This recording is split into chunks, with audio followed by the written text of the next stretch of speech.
సంవత్సరాల తరబడి ఎన్ని మందులు వాడినా మీ మోకాల నొప్పులు తగ్గట్లేదా? ప్రాణ పెయిన్ క్లినిక్ లో అత్యాధునిక చికిత్స. నమస్తే, welcome to Suman TV.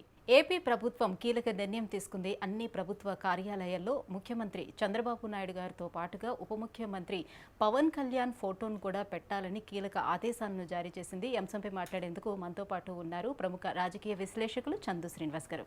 Hello sir. Hello అండి. సార్, ప్రమాణ స్వీకారానికి ముందు నుంచే చంద్రబాబు నాయుడు గారు చెప్తూనే వస్తున్నారు, పవన్ కళ్యాణ్ గారికి ఎటువంటి పదవినిచ్చినా కూడా నాతో పాటు సమాన హోదా అతనికి ఉంటుందని చెప్పిన దాని ప్రకారమే సో ఈరోజు ఆయన తీసుకున్నటువంటి నిర్ణయం మనం చూసినట్లయితే సో అన్ని ప్రభుత్వ కార్యాలయాల్లో నాతో సమానంగా నా ఫోటోతో పాటు అతని ఫోటో కూడా ఉండాలని ఇటువంటి ఆదేశాలు జారీ చేయడం ఎలా చూడొచ్చు మనం? చాలా మంచి శుభ పరిణామం. చంద్రబాబు నాయుడు గారిలో ఈ మార్పు ఎవరు ఊహించలా. ఆయన చెప్పాడు ఆల్రెడీ, నన్ను మారిన చంద్రబాబు గారిని చూస్తారని. నిజమే, ఆయనకు 4.5 దశాబ్దాల అనుభవంలో ఆయనకి చేయూతనందించిన పవన్ కళ్యాణ్ గారు ఇచ్చిన ఇంపార్టెన్స్ గతంలో ఎవరు ఇవ్వాల. రాజ్యాధికార దిశగా పవన్ కళ్యాణ్ గారు రావాలని, ముఖ్యమంత్రి కావాలని కోరుకున్న కలలు నేటితో చంద్రబాబు నాయుడు గారు తీసుకున్న నిర్ణయంతో ఆయన ఇప్పుడు ముఖ్యమంత్రి కాకపోయినా ఉప ముఖ్యమంత్రి అయినా రాజ్యాధికారంలో భాగమయ్యాడు అనేది అనుకోవాలా. అందరూ చాలా ఆనందపడాల్సిన విషయం. ఎందుకంటే చంద్రబాబు నాయుడు గారు తీసుకున్న ఈ నిర్ణయం నేటి తరం రాజకీయ నాయకులకు స్ఫూర్తివంతమైంది. ఎందుకంటే గతంలో ఈ రాష్ట్రంలోనే కాదు, మిగతా రాష్ట్రాల్లో, దేశంలో ఏ రాష్ట్రంలో కూడా ఈ పని చేయరు, ఆ ప్రయత్నం కూడా చేయరు. సపోజ్ పక్కన ఉన్న కర్ణాటక రాష్ట్రం కావచ్చు, మనం చూసాం. డిప్యూటీ సీఎం చేసి కొన్ని పదవులు ఇచ్చారు తప్పితే సరి సమానంగా ముఖ్యమంత్రితో పాటు ఫోటో పెడతాం అనేది ఎక్కడ లేదు. తెలంగాణ రాష్ట్రంలో కూడా లేదు. కానీ ఇక్కడ ఐఎన్పి అధికారులకి చంద్రబాబు నాయుడు గారు ఆదేశించిన తీరు త్వరితగతిన ప్రతి ప్రభుత్వ కార్యాలయాల్లో నాతో పాటు పవన్ కళ్యాణ్ గారి ఫోటో కూడా ఉండాలి అని అనటం, ఆదేశించటం ఆయన రాజకీయ పరిణతికి, ఆయన అనుభవానికి హ్యాట్సాప్ చెప్పాలి. ఎందుకంటే ఓన్ చేసుకున్నారు జనసేన కార్యకర్తలు, టీడీపీ, బీజేపీ ముగ్గురు ఓన్ చేసుకోబట్టి ఈ రోజున అఖండ మెజార్టీతో 124 సీట్లు వచ్చి 11 సీట్లకి పరిమితం అవడం అంటే మామూలు విషయం కాదు. ఈ సందర్భంగా ప్రత్యేకంగా చంద్రబాబు నాయుడు గారి కృతజ్ఞతలు చెప్పాలి. జనసేన కార్యకర్తలు కూడా ఎక్కడ డేలా పడాల్సిన అవసరం లేదు. ఆల్రెడీ రాజ్యాధికారులు భాగమైపోయాడు. ఈరోజు ఉప ముఖ్యమంత్రి గారు ప్రముఖ శాఖలు, డిప్యూటీ సీఎంతో పాటు 6 శాఖలు వచ్చినట్టే. ఇప్పుడు 6 శాఖలు కూడా అత్యంత ప్రధానతమైన శాఖలుగానే మనం గమనించాలి. ఇకపోతే దీంతో పాటు మీరు అన్నట్టుగా ప్రభుత్వ కార్యాలయాలనే కాకుండా అది సీఎం ఆఫీస్ కావచ్చు, మిగతా మంత్రులు కావచ్చు, మిగతా ఏ ప్రభుత్వ కార్యాలయంలో, జిల్లా ఆఫీసులో, కలెక్టరేట్ ఆఫీసులో కూడా వీళ్ళిద్దరు ఫోటోలు ఉండాల్సిందే.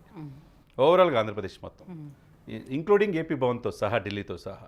దీంతో పాటు ప్రభుత్వ కార్యకలాపాలన్నింటిలో కూడా చంద్రబాబు నాయుడు గారితో కూడా ఫోటోతో పాటు పవన్ కళ్యాణ్ గారి ఫోటో కూడా పెట్టమని ఐఎన్పి అధికారులకి ఇమీడియట్గా ఆదేశించాడు. అది మామూలు విషయం కాదు. అంటే ప్రభుత్వ శాఖ కార్యాలయాలతో పాటు ప్రభుత్వ కార్యక్రమాల్లో ఇరువురి ఫోటోలు పెట్టాలి అనటం అనేది ఫస్ట్ టైం చంద్రబాబు నాయుడు గారు తీసుకున్న నిర్ణయం. చాలా ఆహ్వానించదగ్గ పరిణామం. చాలా అంటే ఇది హర్షాతనికతలు. అంటే మేధావులు, చాలా ఇంటలెక్చువల్స్, విశ్లేషకులు కూడా ఆశ్చర్యానికి గురి చేసిన చంద్రబాబు నాయుడు గారు అంటే ఇప్పుడు గెలిచే వరకు ఒక మాదిరిగా ఉంటుంది చంద్రబాబు నాయుడు గారి తీరు, గెలిచిన తర్వాత ఇంకొక మాదిరిగా ఉంటుంది అని వైసీపీ చేసినటువంటి కామెంట్స్ కావచ్చు, లేదనంటే కొంతమంది కాపు పెద్దలు చేసినటువంటి కామెంట్స్ కావచ్చు. సో వీటన్నిటికీ కూడా ఒక చెంపపెట్టులాగే ఈరోజు ఆయన తీసుకున్నటువంటి నిర్ణయం కనిపిస్తుంది. 100% అసెంబ్లీ గేటు దాటిని అన్నలందరూ ఎవరు కూడా గేటుకు వచ్చే పరిస్థితి లేదు. ఆ సెక్రటరియట్లో అడుగుపెట్టే ప్రసక్తి లేదు.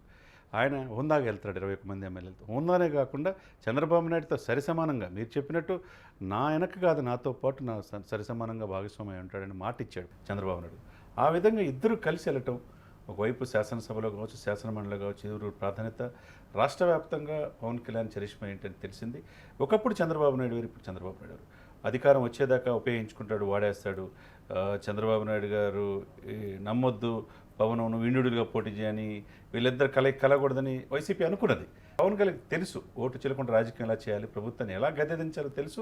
ఆయన ఫార్ములా ప్రకారం వర్కౌట్ అయింది. అందుకే రాజకీయం ఎత్తుగడలు నాకు వదిలిపెట్టండి అని ఒక సభలో మాట్లాడడం కూడా జరిగింది. వ్యూహాలు నాకు వదిలిపెట్టండి అన్నాడు. ఇప్పుడు ఇంక్లూడింగ్ అండి 3 మంత్రి పదవులు తీసుకున్నారు. ఎవరు? నాదెండ్ల మనోహర్ మంచి ఆహారము, పౌర సరఫరాలు, తర్వాత కన్జ్యూమర్ అఫైర్స్ తీసుకున్నాడు. అదేవిధంగా కందులు దుర్గేష్ టూరిజము, సాంస్కృతిక, 3వ శాఖ కూడా మంచి శాఖ ఆయన కూడా సినిమా ఫోటోగ్రఫీ తీసుకున్నాడు. అప్పుడు ఆయనకి 3, 6 అంటే అక్కడ వేసుకోండి, ఇక్కడ ఈయనకి 6 పదవులు అంటే 12 పదవులు వచ్చినట్టే. అంటే ఒక 3 Janasena 22 సీట్లకి 100% strike rate. 100% strike rate 21 మందే కాకుండా వాళ్ళను టీడీపీ అభ్యర్థులు గెలిపించడం, బీజేపీ అభ్యర్థులు గెలిపించడంలో ప్రముఖ పాత్ర ఉందనే కదా.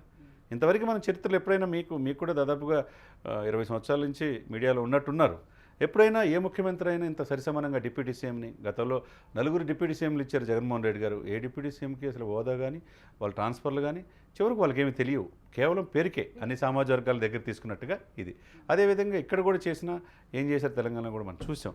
కానీ దానికి విరుద్ధంగా రేవంత్ రెడ్డి గారు ఒకే ఒక బట్టి విక్రమార్కని ఇక్కడ సీఎం చేయటం, అక్కడ డీకే శివకుమార్ని కర్ణాటకలో చేయటం చేసినా కానీ సరిసమానంగా ముఖ్యమంత్రి పక్కన ఫోటోలు ఏదో ఉండవు.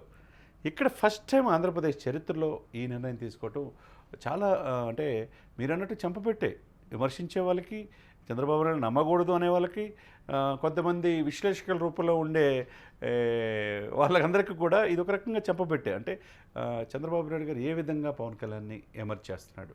నెక్స్ట్ జనరేషన్ ఇప్పుడు ముఖ్యమంత్రి, ఉప ముఖ్యమంత్రి, నెక్స్ట్ ముఖ్యమంత్రిగా అవతరించే అవకాశాలు స్పష్టంగా ప్రస్ఫుటంగా ఉన్నాయనేది కనపడుతుంది. సో అయితే ముందు నుంచి ఏమనుకున్నారంటే లా అండ్ ఆర్డర్ లేదంటే హోంశాఖ, లా అండ్ ఆర్డర్, హోంశాఖ ఈ ముఖ్యమైనటువంటి కీలకమైనటువంటి పదవులు తీసుకునే అవకాశం ఉన్నట్టుగా మనకి తెలిసొచ్చింది. కానీ చూస్తే మనకి ఇక్కడ పంచాయతీరాజ్, గ్రామీణ అభివృద్ధి శాఖ, అలాగే అటవీ శాఖ, అలాగే పర్యావరణం and science and technology. So ఇలాంటివి తీసుకోవడానికి ఏంటి రీజన్స్ అయి ఉండొచ్చు?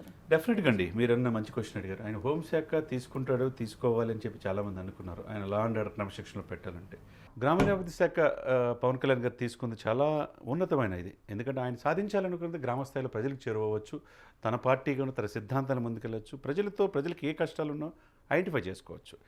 గ్రామాల్లో ప్రతి ఒక్కటి కనెక్టివిటీ ఉంటుంది వాళ్ళకి. ఎందుకంటే ఆ శాఖతో పాటు నేను చెప్పినట్టుగా కేంద్ర సహాయ మంత్రిగా పెమ్మసాని చంద్రశేఖర్ తీసుకోవటం, టీడీపీ తరఫున గుంటూరు ఎంపీగా పోటీ చేయడం, అక్కడ వీళ్ళిద్దరు అండర్స్టాండింగ్తో మోదీ గారితో ఉన్న సన్నిహిత సంబంధాలు. ఆంధ్రప్రదేశ్ రాష్ట్రానికి కావాల్సిన ప్రతి గ్రామానికి ఏం కావాలి, 1104 మండలాలతో పాటు కొన్ని వేల గ్రామాలకి ఏం కావాలనేది వాళ్ళ కోరికలు తీర్చే అవకాశాలు స్పష్టంగా ఉన్నాయి. ఇక అది ప్రధానమైనది. తర్వాత పంచాయతీరాజు, ఈ గ్రామాలతో పాటు గ్రామీణాభివృద్ధితో పాటు గ్రామాల డెవలప్మెంట్తో పాటు పంచాయతీలు, ప్రతి పంచాయతీలు కూడా సర్పంచులకి మంచి అధికారాలు ఇచ్చి ఆ యొక్క లిమిట్స్లో ఎవరి కోరికలు ఏంటనేది తెలుసుకోవడానికి, గ్రామాన విస్తరించడానికి, ప్రజల కోరికలు తెచ్చడానికి చాలా పవర్ఫుల్ పోస్ట్ పంచాయతీరాజ్.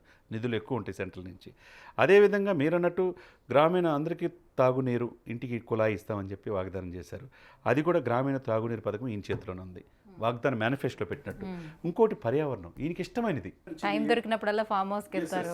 ఏం ఆశించకుండా మనం కూర్చునే కుర్చీ, చివరికి పడుకునే బెడ్, చివరికి 4 కట్టెలనే మనిషి చనిపోయిన తర్వాత కూడా ఆ మొక్క విలువ ఆయనకు తెలుసు. అలా విధంగా ఫామ్ హౌస్ కానీ మొక్కలు ఎక్కడ కార్యక్రమాలు చేసినా చాలా ఆర్గనైజేషన్ నాగబాబు గారి ద్వారా, చిరంజీవి గారి ద్వారా ప్రతి బర్త్డే పార్టీలో కూడా మొక్కలు నాటమని చెప్పి చిరంజీవి గారు పిలిపించారు, నాగబాబు గారు ఇచ్చారు, పవన్ కళ్యాణ్ గారు ఇచ్చారు. కాబట్టి ఆ పర్యావరణం ఆయనకి రావటం, ఆయన సేంద్రీయ వ్యవసాయం చేస్తుంటాడు, ఆవులు పెంచుతుంటాడు, ఇవన్నీ ఆయనకి కలిసి వచ్చే అవకాశం ఆయన ఇష్టపడి తీసుకున్నట్టుగా పర్యావరణం కనపడుతుంది. ఆ పర్యావరణంతో పాటు ఈ యొక్క హెచ్చుతగ్గులు ఇవన్నీ కూడా ఇష్టం కాబట్టి దాన్ని ఐక్యరాజ్య సమితి వరకు ఆయన యొక్క ఈ దృష్టిని ప్రపంచానికి కూడా తెలియజేసే అవకాశాలు స్పష్టంగా ఉన్నాయి. దాంతోపాటు అటవీ శాఖ, అటవీ సంపద తరిగిపోతుంది. మనకి శేషాచల కొండల్లో రెడ్ శాండిల్స్ మొత్తం ఏమవుతున్నాయో కూడా మన గత ప్రభుత్వాలు అనేక ఆరోపణలు వచ్చినాయి. అవన్నీ కంట్రోల్లో పెడతానికి అటవీ శాఖ అనేది వెరీ పవర్ఫుల్ పోస్ట్ అనమాట. దాంతోపాటు సైన్స్ అండ్ టెక్నాలజీ, నేటి యువతరం సైన్స్ అండ్ టెక్నాలజీ ఇంప్రూవ్ చేసుకుంటే మన ఇస్రో శ్రీహరికోటలో ఎలా ఉంది, నెల్లూరు శ్రీహరికోటలతో పాటు బెంగళూరులో ఎలా ఉంది, షార్లో, ఇవన్నీ కూడా మన యొక్క ఆంధ్రప్రదేశ్ చెందిన వాళ్ళు ప్రపంచవ్యాప్తంగా ఈ యొక్క ఉపగ్రహాలు తయారు చేయడంలో ఏ విధంగా ముందుకెళ్తున్నారో ఈ సైన్స్ అండ్ టెక్నాలజీ నేటి యూనివర్సిటీ స్టూడెంట్స్ కావచ్చు, యూత్కి చాలామందికి ఏదో 3-4 అనుకున్నారు, 7 కీలక శాఖలు ఇచ్చారు. ఈ శాఖలు మళ్ళీ ఎవరికి ఇచ్చేవి కాదు, ఆయన సమర్థవంతంగా నిర్వర్తించగలడు అనే ఉద్దేశంతో ఇచ్చినాయి. అదేవిధంగా జనసేనకి ఎక్కడ తక్కువ చేయాల, 21 సీట్లకి 3 ఇచ్చారు. మనం చూసాం, ఇందాక అనుకున్నట్టుగా కందుల దుర్గేష్కి ప్రముఖ శాఖలు కేటాయించారు, నాదెండ్ల మనోహర్కి ప్రముఖ శాఖలు కేటాయించారు. కాబట్టి జనసేన మరింత ముందుకెళ్ళటానికి ఆ పార్టీ విస్తరణతో పాటు ఆ కార్యకర్తలు ఎక్కడ నిరాశపడకుండా రాజ్యాధికారంగా భాగంగా చంద్రబాబు నాయుడుతో సమానంగా పవన్ కళ్యాణ్ ఎమర్జ్ అవ్వడానికి రాబోయే రోజుల్లో 2029 నాటికి సీఎం అయ్యే అవకాశాలు స్పష్టంగా కనపడుతున్నాయి. ఎందుకంటే ఈ రోజున ఆయన త్యాగం చేశాడు. ఎవరి కోసం? చంద్రబాబు నాయుడు గారి కోసం. ఆయనకున్న అనుభవం ఉన్న వ్యక్తి ఆ రోజు 2014లో త్యాగం చేసిన మాట వాస్తవం. అనుభవం ఉన్న వ్యక్తి రాష్ట్రానికి రావాలి, రాజధాని నిర్మించుకోవాలన్నాడు.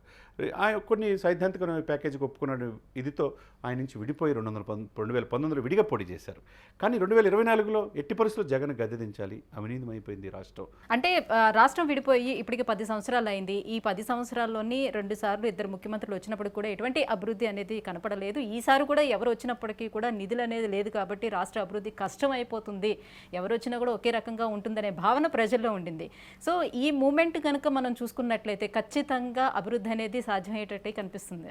డెఫినెట్గా కనపడుతుంది ఏంటంటే ఇక్కడ లక్కీ ఏంటంటే ఇక్కడ రాష్ట్రాల్లో ఏ ప్రభుత్వాలు ఉంటాయి, సెంట్రల్లో కూడా అదే ప్రభుత్వాలు ఉంటే కనుక ఇలా కోరికలు నెరవేరుతాయి. అవును, ఆపోజిట్ ప్రభుత్వం ఉంటే ఇలా కోరికలు నెరవేరు.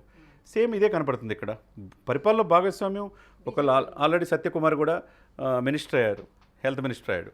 కాబట్టి రాష్ట్రానికి నిధులు తేవాల్సిన బాధ్యత ఆయనకి ఉంటుంది, పురంధేశ్వరి గారికి ఉంటుంది. ఒకవైపు పవన్ కళ్యాణ్ గారికి డైరెక్ట్ యాక్సెస్ టు మోడీ మనకు తెలుసు. ఎన్డీలో కీలక పాత్ర చంద్రబాబు నాయుడు గారు. ఈ యొక్క 21 సీట్లు చాలా కీలకంగా ఉన్నాయి కదా. మరి రాష్ట్రంలో ఈరోజు సెంట్రల్ అధికారంలో ఉండడంలో ఎన్డీఏలో కీలక పాత్ర ఆంధ్రప్రదేశ్ ఉన్నప్పుడు ఆంధ్రప్రదేశ్ ప్రజల చిరకాల కోరికలు తీర్చకపోవటం ఏముండదు.